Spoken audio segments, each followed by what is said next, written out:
Hey guys, welcome to my AFK journey tier list. Now, this is not going to be your usual tier list. I am not just going to rank heroes from S to D and say boom, because I don't think that's the way that we can do it in AFK journey.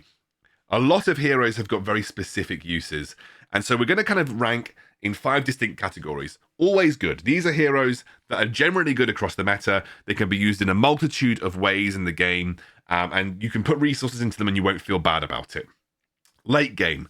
These heroes are heroes that are generally not strong in the early game, but once you get them to a certain breakpoint, like Mythic Plus, and they unlock their sort of special abilities at that point, or they just function in kind of like meta late game team comps.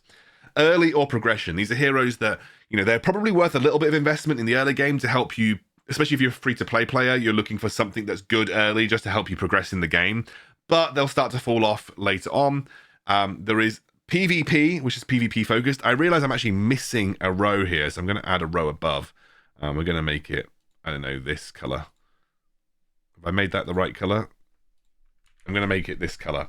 This is going to be Dream Realm. So there are some heroes that are specifically for Dream Realm. I want to make PvP now a different color. See, now I've gone down like a little wild goose chase where I have to change all the colors. I'm doing this in the middle of the video. I really should cut this out, but I'm not going to because I want you all to know that I am a mess of a content creator. I've also made Atlanta tier above PvP. Right, so here we go. I think we're good now. I think we're sorted. I think we're there. Dream Realm, as it might suggest, these are generally heroes that are considered pretty strong in the Dream Realm, but not particularly useful elsewhere. Or otherwise, their main focus is the Dream Realm. They could be useful elsewhere, but their main focus is the Dream Realm. We're going to have PvP, which is heroes that, and again, I'm going to be honest about this one. This category probably requires its own tier list, but there are some heroes that will be on this list that don't really fit into other categories and are just always kind of considered PvP. And then we're going to have Atlanta tier, which is just, I'm going to rename it now. It's bad, but yeah, you can probably guess where Atlanta's going. Let's start off. We're going to try and go alphabetically here. So we're going to start with Antandra. Antandra is a pretty solid late game hero. She's not the best, but she certainly starts to shine towards the mid and the late game. You can't put her in early or progression. I mean, she can be decent in early or progression, but she kind of gets better as she gets more experience and more ascension, and is much better in the late game than she kind of is in the early game. So, I think Antandra, whilst not a lot of people use her, and I'm going to make this caveat now, we're going to be looking from left to right on these tier lists, so that the better they are, the further left they are on these tier lists. And you'll notice that Antandra probably sits quite far down the late game category. You could argue that we put her in progression for like mid-game progression, but we're going to go for late game for the time being. Arden, this little cheeky chappy, is definitely a late game hero. Arden is actually quite strong. And the reason Arden is quite strong is that he sits in a particular composition that involves, I always butcher this guy's name, Aeron. So Arden is good because he deals more damage to enemies that are crowd controlled. And his Mythic Plus ability is that when he uses his ultimate, he also crowd controls the enemies that are affected. So essentially dealing more damage to them. He's used in this kind of almost like this cyclone composition where Aeron groups everybody up. Then you have Carolina, who basically just like CCs them all. And essentially there's this very specific composition that kind of is used to decimate a lot of late game PvE content, but also pretty strong in PvP as well. So Arden is worth putting some resources in if you're really serious about getting to the late game with a very meta composition. Atlanta, she's bad. She's outshined by pretty much every other DPS in the game. You would never put her in over an Odie, for instance, or even, like a Marilee in, Dream Realms. So yeah, she's just not very good. All right, Burial. He is okay. I'm going to put him in PvP. The reason is there's not really like an okay tier, and I realize you guys are now no longer seeing the top tier, so I'm just going to quickly fix that. There isn't really a okay tier here. Maybe I should put an okay tier here, but most people find use for Burial in PvP. Otherwise, not used a huge amount outside of that. Brutus. Brutus is kind of a pretty strong early game tank, but he does fall off a little bit, and which is really interesting because in AFK Arena, when I was playing AFK Arena, Brutus was considered pretty solid there. He's decent, but otherwise, like, if you get a copy of him, you can use him for tanking. I actually think, like, he's very good in the early game because he's got quite a devastating ability, but otherwise, he kind of gets outshone by a lot of other tanks. His immortality is basically just a crap version of Thorin. So, I don't think it's that fantastic. And I just think ultimately it's kind of worse than what other characters kind of bring to the table. Okay, let's now look at Byron. Or Brian. I call him Byron. It's Brian. Why is there a character named Brian? Brian. Bryan's like generally decent and is kind of always good. I'm putting him in the always good category, and you just have to be aware that he will probably shift over to the right. He's pretty good at every stage of the campaign. And he can debuff enemies, which is quite good, and he can also kill them quite quickly. He can also revive once you unlock his Mythic Plus ability. He's generally pretty good. If you have Brian and you're getting copies of him and you want to use him in your comp, that's perfectly fine. Honestly, I think Cecia is better and you get her guaranteed, but Brian is decent, and he definitely has roles in the Dream Team or the Dream Realm teams. He can kind of be okay in PvP. He is decent in the campaign as well. So he's not fantastic, but he's decent. Carolina, late game for sure. I'm trying to move her into late game. Late game for sure. Carolina is excellent in the late game and very good in PvP as well. She forms this meta composition with Iron, which is kind of why she's there.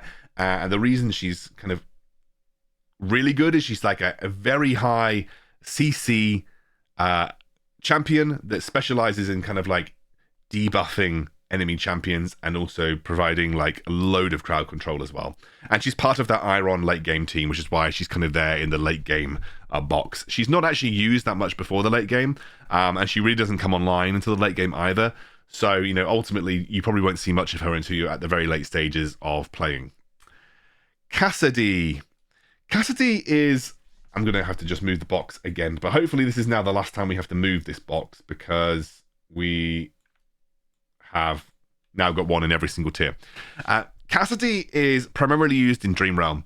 I wouldn't say that she's usually a first choice Dream Realm selection, but she does reduce the magic defense of the enemy, which is obviously very good if you're focusing that on one target. So if you're running like quite a magic heavy damage team and you want to go into the Dream Realm and make sure you're maximizing your damage, which is kind of what the Dream Realm is all about. It's all about maximizing damage as well as maintaining survivability. She's pretty good in Dream Realm teams, which is mostly where you're going to see her played. Okay, Cecia. Always good. She is given to you for a reason, for free, out of your first 10 pulls, and that is just because she is going to carry you pretty much all the way through the campaign. Cecia features in a lot of meta compositions for campaign progress, especially in the early and mid game. She falls off a little bit later on, and the reason that Cecia falls off a little later on is because she's very mana or energy hungry. You have to run her with Rowan most of the time, because if you don't run her with Rowan, you'll often find that she's never casting. So, yeah, I think Cecia primarily you'll end up seeing in teams across all of your campaign, which is kind of what she's there for ultimately. Oh my god, this one includes Hammy. Sorry, Hammy. You're just not worth playing over pretty much anything else. That's actually Chippy. I know there are people that love Chippy out there, but Chippy, I'm sorry, bud. You're not that worth playing. Damien. Now, Damien is okay in Dream Realm, and he is also pretty decent late game. He's also very, very good in PvP. Where you will see Damien most is kind of in PvP scenarios. There are also some late game comps that kind of can run Damien, but I'm going to put him in the PvP category because he is primarily seen in PvP. So if you're looking, for a PvP unit, he's kind of got a debuff and a buff. He gets a really strong X weapon, and he kind of becomes one of the best PvP units in the game at that point, because he can essentially apply haste to all of your team, which then allows you to win that ultimate race. Because what you'll find in PvP is it's very much about who can get their ultimate off more quickly. And once Damien gets his X weapon, he can kind of allow his his team to kind of like pop off in the later stages of the game. I suppose actually with Damien, I should kind of put him in late game because you kind of need him in late game and Mythic Plus to kind of get him to be useful. But like arguably, do you know what? Arguably he is used primarily in PvP, so that's what we're going to put him in. Okay, Dional. We're going to put Dional in late game. Hard to pull. Many of you might not get access to Dional. And also kind of really needs investment. You're going to have to raise him to the point where a lot of other characters are. It's going to be very tough. I'm putting him below below Carolina and Arden because ultimately most of us will never really, at least within the next year, probably won't get Dional to Mythic Plus. It's just not going to happen. He's so rare. He is a stargazing pull. But if you do, becomes absolutely disgustingly good in the late game. But again, very hard to do that, which is why we're going to keep him where he is. We've now got Odie, which for some reason is now not alphabetically ordered. So I'm going to go with the alphabetically ordered Iron. So, Iron, arguably the best late game unit ever. It's essentially, once you unlock his special exclusive weapon, he can essentially use his ultimate straight away, which is why he forms part of this very meta composition with Carolina, himself, Arden, Thorin, and a healer. He defines compositions, and that is why you should be investing resources into him if you get the chance. Obviously, he's actually not that good early game, and again, you do kind of need his exclusive weapon for him to really be strong. He becomes strong, if he can cast, but what really makes him good is that he can cast instantly with his X weapon, which is why we have him in that stage, in that point. All right, Faye, bad. But not as bad as Atlanta, so Faye, bad. Granny Dani. We're going to put Granny Dani up here in always good. She is a decent tank option that remains pretty viable all the way through the game. She is also pretty solid in PvP, but not on the offensive. There is a really obnoxious defensive composition that you can run with Granny Dani, which is essentially Granny Dani plus 4 healers. The reason this is run is because the attackers, if they run out of time, lose. So if you build a defensive comp that's just Granny Dani plus 4 healers and the attackers can't beat you, they lose. So that's why she's sometimes considered pretty good in PvP as well. Hewin. Oh, actually, we've got Hammy. Hammy, sorry, you're bad as well. Hewin. Hewin is pretty much good at all stages. I put her alongside Cessia. She is a great story healer. She's obviously not super strong in dream teams, and she can be very decent again in that defensive comp. I run her alongside Granny Dani, but she's she's probably the best healer in the game, and she remains great from early game all the way to late game. Just has some of the best healing capabilities out of anything, and that's why we're kind of going to keep her in the always good section. Igor. Igor is a late game monster. Again, he's also incredibly strong in PvP. He's just really annoying and very good in PvP defense situations as well. I probably wouldn't say that you're running him a lot in PvE. Maybe we could sort of say Igor sits much more in PvP, but in late game he is just really good. And again, people do like to run Igor in PvP defense because again, if he can just buy and stall so much time. He's super annoying to face, and he's very, very menacing in PvP defense. But ultimately, also very good in PvP. You'll find that he's annoying to face in PvE. I actually don't find that I can make him work at the moment because I don't really have him very high. But I think most people end up using Igor in a PvP setting. Right. Khafra. Khafra's kind of niche.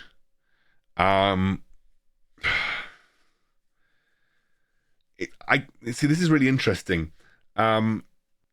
He can do quite a few things at once,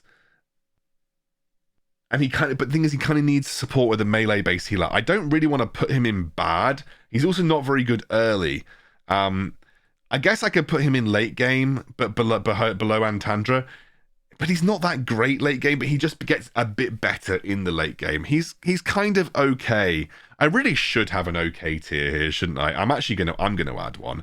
I'm just gonna add one. I feel like I need an okay tier, because there's no way that I would consider telling people to. Here we go. Right, we're gonna add an okay tier. Oh no, we've done this wrong. Wait a second, guys. What's going on here? This needs to be bad. Okay, so we need to add a row above. Great. And we need to put okay. And we need to change the color to like this, I guess. That's not the shade color we need to change it to. We need to change the color to this. Yeah, there we go. That works, guys. That works. Boom. Right, we're going to put Antandra in okay. Actually, no, Antandra's probably better than okay. We're going to put in him into okay. So we're going to put Kafra into okay. He's not bad. He's not good. He's okay. Coco. Right. Coco's really interesting because she's actually quite good in the late game.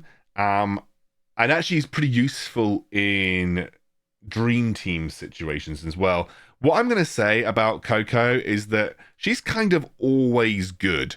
You know, I wouldn't say that she's as strong as like Granny Dani, but in the late game and even in the early game, she's actually pretty solid around the board, and she has her uses in certain compositions. Like I said, she can kind of overpower people, but she can like remove crowd control. So that's kind of what Coco's really good at. She can cleanse and remove crowd control. And if you're facing against people in the late game with the Iron comp, she's pretty good in that situation because she's kind of a cleansing bot that can kind of deal with that really meta comp. So that's why it's worth investing resources into her. But she's not just good in the late game. She's pretty good across the board in general. So that's why I'm going to put her in the always good category. Coco, kind of overlooked sometimes, but is pretty solid. Right. Corrin. So Corrin is actually good a lot of the time, but he's actually just insanely good in Dream Realm. And just like, especially when he unlocks his X weapon, he's absolutely insane. He's probably one of the best Dream Realm damage dealers in the game. But definitely invest resources into him if you're serious about pushing Dream Realm, because that's kind of where Corrin shines. He's also solid throughout the story, but ultimately he's mostly there for Dream Realm. And we've got another Dream Realm man here. We've got Kruger. Kruger is basically only used in the Dream Realm and is practically used nowhere else. And the reason that Kruger is used in the Dream Realm is because his ultimate provides a physical physical defense debuff, and that can stack up to 4 times. Not so good when there are multiple targets. Absolutely fantastic when there is only one target, which is why Kruger shines really heavily in the Dream Realm. All right, we have Lucius. He's just okay. Probably better than this guy, but he's kind of okay. He's very good in the early game, but he does not have the stats to kind of stand up as a main tank. You might see Lucius as part of like a off-tank supportive role, but ultimately doesn't form too strong. It doesn't form too many parts of meta compositions in the game. He's all right. He just doesn't really have the ability to kind of tank as well as some of the other units. We have Lamont is bad. Maybe not as bad as Atlanta, but bad. Doesn't stand up. And whilst he looks like a great like tank, kind of when you read his abilities, he just doesn't have the ability to stay alive. And the problem is that you're competing with your tank slot versus one unit called Thorin, and he is just nutty good. So yeah, you kind of like, you know. All right, so we're going to have a look at now Leica. Leica is actually quite decent. She is pretty good across the board. She's not as good, and that's why I've got her all the way over on the right. She's probably a little better than Brian. But she's like a good flexible unit that can be slotted in as like a specialist into lots of comps. She's definitely worth putting some resources into. Doesn't shine that much as a damage dealer. Obviously isn't quite as good as a lot of the other supports in the game. But ultimately, I think Leica is relatively solid. And can definitely find some use for her in the game, which is why we've got her where she is. Marilee. Marilee also primarily a Dream Realm unit. Can be pretty good in story progression. She's got really good single target DPS, but she's primarily used. I think actually I'm going to put her below Corrin. She's primarily used in the Dream Realm. The only reason I'm putting Corrin slightly higher is Corrin is a bit more ubiquitously useful across the campaign, whereas Marilee very much kind of sits more as a specific Dream Realm unit. And again, these are the units that you're really interested in using if you're looking to push Dream Realm as much as possible. Muriel, she is okay. Again, she is kind of lackluster compared to other mage damage dealers, and she doesn't really have any utility in her kit, whereas a lot of other units do have utility in their kit. So she's just like, her damage isn't great, and she doesn't have anything else in her kit to make up for the fact that her damage isn't great. So yeah. Neru, again, another kind of okay. He's not a great support. And when he gets his X weapon, he becomes consistent. But yeah, he's otherwise, I wouldn't say he's not a great addition to any kind of roster. I would use him maybe in a Graveborn tower team because you kind of need a support in that. But there isn't. The reason is there isn't many other choices for Graveborn. Okay, so Parisa. She's also just okay. I mean, they're not terrible. They definitely can fit into some comps, but ultimately not super strong. You sometimes see her used in PvP, but that's about it. Rainier, always good. Pretty much the best unit in the game. Practically, there is nothing in the game that Rainier is not good at. He can be used in any comp, and has multiple use cases across the entire game. If you can get Rainier and you can level him up, you need to. He's absolutely fantastic. Right, we have a Rowan now. Rowan is, I would say, kind of always good. The thing about Rowan is that he doesn't particularly shine as a healer.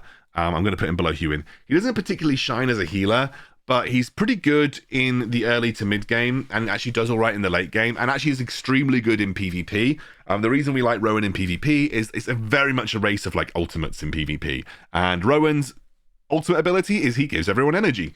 And so that's just kind of why Rowan is where he is. He's basically an energy battery. He did the same thing. I remember when I played him in AFK Arena, he practically did the same thing. So the healing falls off, but the energy generation is always there. Reese is pretty good. He's okay. The problem with Reese is that he kind of can't do anything with a lot of specialization. Does okay, and I think there are some comps that I've seen where Reese is used, but ultimately you don't really see him used a huge amount elsewhere. There's some Dream Realm teams that use Reese. I don't even have him unlocked, but yeah, it's okay. I wouldn't say invest resources into it if you're choosing between other stuff on this list. Salazar, I can't put him in bad, but he's also just in the okay category. The problem with Salazar is that he's not a particularly good... I'm actually going to put him below Lucius. He's not a particularly good warrior. He's not good across the story. There is definitely some Dream Realm teams where he's good at because his single target DPS is okay. But he doesn't really have any burst damage, and that's one of his major problems. And there are better people in terms of burst damage, and he can never really get through the frontline targets as well as some of the other ones can. So, yeah, Salazar... used sometimes in Dream Realm teams, but otherwise not worth investing too many resources in. Citrana, also okay. She's not particularly good. Do you know what, actually? I might even be tempted to say bad. She's on the bottom of okay. She has some uses in, I guess, Dream Realm teams, but yeah, not great. She's not even very good in PvP. Scarlita. She's going to go in the always good category because she can be used pretty much anywhere, a little bit like Rainier. Probably one of the better heroes that you can pull, but Rainier should be your first target in terms of stargazing. But Scarlita, once she gets to her X weapon, that's when she becomes really powerful. So yeah, you don't really get much out of her for one copy, but once you get her X weapon, once you can ascend her to Mythic Plus, she becomes very, very strong. Okay, so Seth. Seth is actually pretty good and does get pretty good into the late game as well. He can be used in pretty much any PvE and PvP compositions, but he hasn't really got, I wouldn't say he's the best in role for anything. But ultimately Seth is once you invest in him, Like once you give him a bit of income, he can become really, really strong. Right, 1 second, I'm gonna get a drink. All right, so I had to get some toast as well. Now here's Shakir. Shakir is actually pretty solid. One of the few like really good jack of all trades. Probably wouldn't put him actually higher than these guys, but like if you're going to build a Mauler team and you want a kind of jack of all trades in the front line, Shakir kind of does that, and that's quite rare for lots of units. He's good in Dream Realm versus certain people. He's pretty good in PvP, relatively decent in the story. So Shakir is very good. I realize I've missed Odie. Odie's a beast, dude. Like Odie, in my opinion, oh my god, I've just realized I've gone to two. I've gone into 2 levels now. I have to like make this smaller. God, we're like editing this on the fly. Okay, right. So, guys, give me 1 moment. We've got AFK Journey in the background here. Right. Oh my gosh. It's getting late. Right. So, Odie, absolute beast. Like, just fantastic single target. Great PvP. Great PvE. Absolutely love this dude. He is one of my highest ranked A tiers at the moment. I think he's absolutely brilliant. Odie shines pretty much across the entire game. There isn't really a part of the game where Odie's really bad. So yeah, definitely invest in Odie if you get the chance. Smokey and Miyaki. Pretty good all the time. I love Smokey and Miyaki. Shines in PvE, shines in some Dream Realm teams as well. Pretty much fantastic, and honestly some of the best supports in the game. They can heal and buff, which is good. And is actually, very, very strong if you can have allies that are in a few tiles of them. So like ultimately, obviously, if you're running something like Temezia, you're probably not going to have Smokey and Miyaki affecting her a huge amount because she's going to keep running over and through the enemy, so she won't always get affected by Smokey and Miyaki. But Smokey and Miyaki, one of the best supports in the game that you can invest in, 100%. Speaking of Temezia, Temezia is also pretty decent. Again, another kind of really strong unit that shines very, very strongly in Dream Realm teams, in some of the Dream Realm teams. But also is just pretty fantastic kind of all the way through. She's like very unique in the sense that can kind of like charge through the enemy team. She can jump over obstacles. And she's not really a tank. She's kind of much more of like a heavy damage dealer. She's also pretty strong in the early stages of the PvP. So you can kind of use her to help grind the early stages of the ladder. I realize I haven't actually dropped many into early or progression. There probably is some that I should have dropped. There's probably some that I should have dropped into early or progression. We'll get to there. Thorin.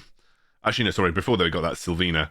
Sylvina is primarily a PvP unit, although she can be pretty useful in the campaign. She's primarily a PvP. You'll often find that some of these more assassin, rogue type characters are much more PvP focused. But she's primarily used in PvP. Not that fantastic in Dream Realm teams, and actually I wouldn't say has much use in the story outside of late game, but you'll find that Sylvina is much more used in PvP settings. Sorry. Right, we have Valor. Valor is like quite ubiquitously useful. She's pretty good across most things, to be honest with you. I didn't rate her too much, and I don't actually find myself using her that much in the game, but she's very, very good at dealing with, if you've got like a specific story where you need to take out someone on the back line, Valor is just that person for it. She's really great in terms of backline taking out abilities. So yeah, like Valor definitely worth, if you pull a single copy of her, she's one of the few people in the game that's actually pretty good from a single copy as well. So if you can get her from the rate up recruitment, that's really nice. Definitely recommend that you spend a bit of time getting Valor. Now we have Thorin. Thorin, in my opinion, is always good. Probably the best tank in the game. Shines all the way through the entire campaign. He is absolutely brilliant in PvP. Brilliant in a lot of Dream Realm teams. I mean, Thorin is just what can't this dude do? Personally, only outshone by Rainier in terms of his like ubiquitous usefulness. Thorin is just brilliant. We have Valen. Valen is very much early or progression. He is kind of focused on getting you through the early game, but will drop off very much towards the late game. I would say Viperion is kind of similar in terms of the fact that pretty good in PvP, but do you know what? I can't really put him as early or progression because he's kind of decent across the game. He's pretty good all the way through the story, and actually quite good in PvP as well. but obviously he's not very good in the Dream Realm. So basically, I can't put him in earlier progression because the only thing that he's not particularly good at is the Dream Realm. But otherwise, he's pretty good in story and PvP. So we might as well keep him in there. And then we have Walker. The problem is that Walker, I think on paper is okay, but just no one uses him for some reason. He's got pretty good crowd control abilities, so we'll give him into the okay category. He doesn't shine, but he's also not terrible like some of the other units in the game. So that is my tier list. Hopefully that sort of helps you focus maybe on some of the units that you want to go for. Again, the further left they are and the further up they are, if we're talking about the always good category, the better they are in terms of resource investment. But otherwise, hopefully this helps you get a grip on where some of the heroes are for AFK Journey. I'll see you soon.